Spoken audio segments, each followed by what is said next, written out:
포스코 노사가 마련한 임금 단체 협약 잠정 합의안이 조합원 찬반 투표를 거쳐 최종 가결됐습니다.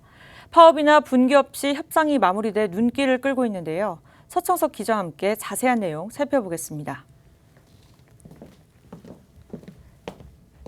서 기자, 포스코 노사가 복수노조 출범 후 첫 임금 단체 협상을 타결했는데요. 자세한 내용 설명 부탁드리겠습니다. 네, 포스코 노사는 임금 단체 협약 잠정 합의안에 대한 찬반 투표를 실시했고 투표 결과 최종 가결됐습니다. 투표에 참여한 6,330명 중 5,449명이 찬성했는데요. 찬성률 약 86%로 과반수를 훌쩍 넘겼습니다. 이에 따라 포스코는 기본임금을 2% 인상하고 임금 피크제 연봉을 인상하는 것 등에 합의했고요. 이 밖에도 정년퇴직 시기를 만 60세의 생일에 도달하는 분기 말일에서 만 60세 생일인 해의 말일로 조정하고 난임지원 휴가와 실손보험지원금 확대 등도 합의안에 담았습니다. 이번 협상 타결은 지난해 노동조합이 30년 만에 다시 출범한 이후 처음입니다. 네, 포스코 노사가 어떻게 파업이나 분기 없이 합의가 가능했던 걸까요? 네, 사실 철강업계는 미중 무역 분쟁, 일본의 화이트리스트국 제외, 국내 철강 수요 산업의 장기 불황 등의 상황으로 경영 환경이 급격히 악화되고 있는데요. 이런 상황을 극복하기 위해 노사가 힘을 모아 내린 결정으로 보입니다. 실제로 이러한 경제 상황은 앞서 현대차 임단협과 오늘 타결된 삼성중공업 임단협에도 영향을 줬는데요.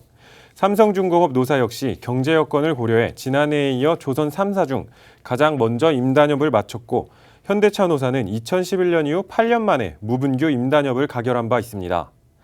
강성노조로 대표되는 현대차에서 무분규 임금단체 협상이 타결되면서 한국경영자총협회는 현대차의 이러한 행보를 환영했습니다.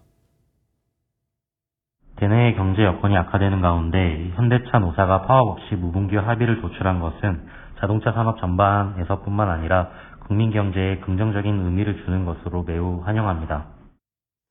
네, 그동안 연례 행사처럼 파업이 되풀이였던 기업이 있던 만큼 업계 위기감이 큰 게 아닐까 싶은데요. 현대차와 포스코 실적도 좋지 못했죠.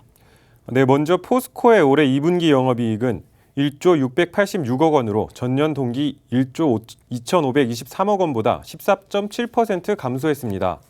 핵심 원재료인 철광석의 국제 가격이 7월 초까지 오르다 점차 하락하고 있지만 이전까지의 가격 상승분이 3분기 실적에 반영되면서 실적 악화가 예상되는 상황입니다. 현대차의 경우 2분기 영업이익은 1조 3,277억 원으로 전년 동기 대비 30.2% 증가했지만 국내 자동차 판매 실적은 줄었습니다. 현대차는 지난달 전체 36만 3,045대를 판매했는데 이는 전년 동기보다 6.2% 줄어든 수치입니다. 국내는 9.7% 감소한 5만 2,897대, 해외는 5.5% 감소한 31만 148대를 기록했습니다. 네, 회사 경영 자체가 어려운 데다가 경제 위기까지 거론되는 상황에서 투쟁만 고수하다가는 모두 공면할 수 있다라는 공감대가 깔리지 않았나 싶은데요. 이 현대차, 포스코, 삼성중공업 노사의 이번 합의를 통해서 노사 간의 관계를 재정립하고 선진화하는 계기가 될 수 있을지 기대가 되고 있습니다. 지금까지 서청석 기자였습니다. 수고하셨습니다.